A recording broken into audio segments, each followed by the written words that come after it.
Corona virus की दूसरी लहर दिनों दिन भयावह होती जा रही है। हजारों लोग रोजाना संक्रमित हो रहे हैं। आलम यह है कि अस्पतालों में बेड नहीं है तो कहीं ऑक्सीजन के लिए मारामारी हो रही है। अब तक लाखों लोगों को यह जानलेवा वायरस अपनी चपेट में ले चुका है।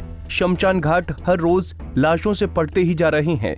इसी बीच इस जानलेवा वायरस की रोकथाम के लिए केंद्र सरकार ने एक बड़ा फैसला लिया है, जिसमें 1 मई यानी श्रम दिवस से 18 साल से ज्यादा उम्र वाले लोग सभी को वैक्सीन लगाई जाएगी। वहीं सरकार ने अमेरिका, जापान, यूके और यूरोपीय संघ के साथ ही WHO की ओर से मंजूरी प्राप्त वैक्सीन को आपात मंजूरी देने का फैसला किया है। आइए आपको वैक्सीनेशन से जुड़ी उन बातों के बारे में बताते हैं जिनके बारे में आपको जानना बेहद ही जरूरी है। किन लोगों को और कैसे किया जाएगा वैक्सीनेट? 18+ को वैक्सीनेट करने का किया गया फैसला। आपको वैक्सीनेशन सेंटर पर अपना आधार कार्ड लेकर जाना होगा। क्या मुफ्त में मिलेगी वैक्सीन?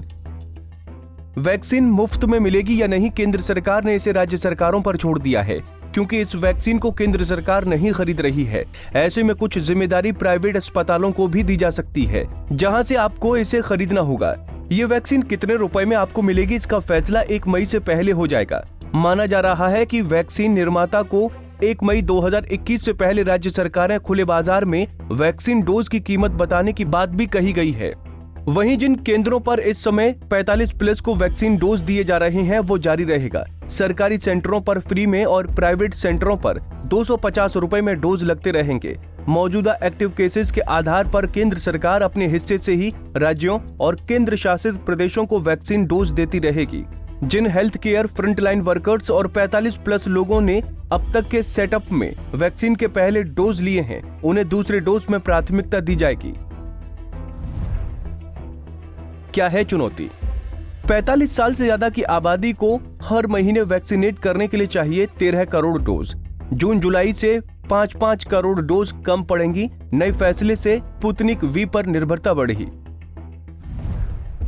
नई पॉलिसी क्या देगी वैक्सीनेशन को रफ्तार? पहला सवाल तो यही है कि जब राज्यों के पास वैक्सीन के डोज ही नहीं है तो कैसे सबको वैक्सीन मुहैया कराई जा सकेगी? जनगणना के आंकड़ों के अनुसार हेल्थ केयर फ्रंटलाइन वर्कर्स और देश की पूरी 45+ आबादी को वैक्सीनेट करने के लिए अभी करीब 46 करोड़ वैक्सीन डोज और चाहिए। ऐसे में यह फैसला सरकार के लिए ही चुनौतीपूर्ण होने वाला है। प्रधानमंत्री नरेंद्र मोदी ने वैक्सीनेशन को लेकर कहा कि भारत में कोरोना वैक्सीन की डोज रिकॉर्ड स्तर पर दी जा रही है। पिछले 1 साल से सरकार पूरी कोशिश कर रही है कि देश में ज्यादा से ज्यादा लोगों को वैक्सीनेट किया जाए। हम वैक्सीनेशन की गति को और बढ़ाएंगे। अभी वैक्सीन डोज की उपलब्धता की क्या स्थिति है? कई शहरों में वैक्सीनेशन सेंटर पर लोग जा तो रहे हैं, पर वहां डोज नहीं है। 1 अप्रैल के बाद टीकाकरण को रफ्तार तो मिली। 5 अप्रैल को सबसे ज्यादा रिकॉर्ड 45 लाख डोज दिए गए थे, पर उसके बाद औसतन 30 लाख डोज दिए जा सके। वैक्सीन की कमी की वजह से ही दिन ब दिन ये आंकड़ा घटता रहा, जबकि केस के हिसाब से नंबर बढ़ने चाहिए थे। इस समय भारत में जितने भी डोज दिए गए उनमें 91% हिस्सेदारी कोविशील्ड की रही। कब तक मिल सकेगी आपको वैक्सीन? 6 वैक्सीन के भारत में ट्रायल्स चल रहे हैं। उनके क्लिनिकल ट्रायल्स का फैसला भी कुछ महीनों में आ जाएगा। उम्मीद जताई जा रही है कि तब निश्चित तौर पर देश में वैक्सीन डोज की कमी नहीं होगी।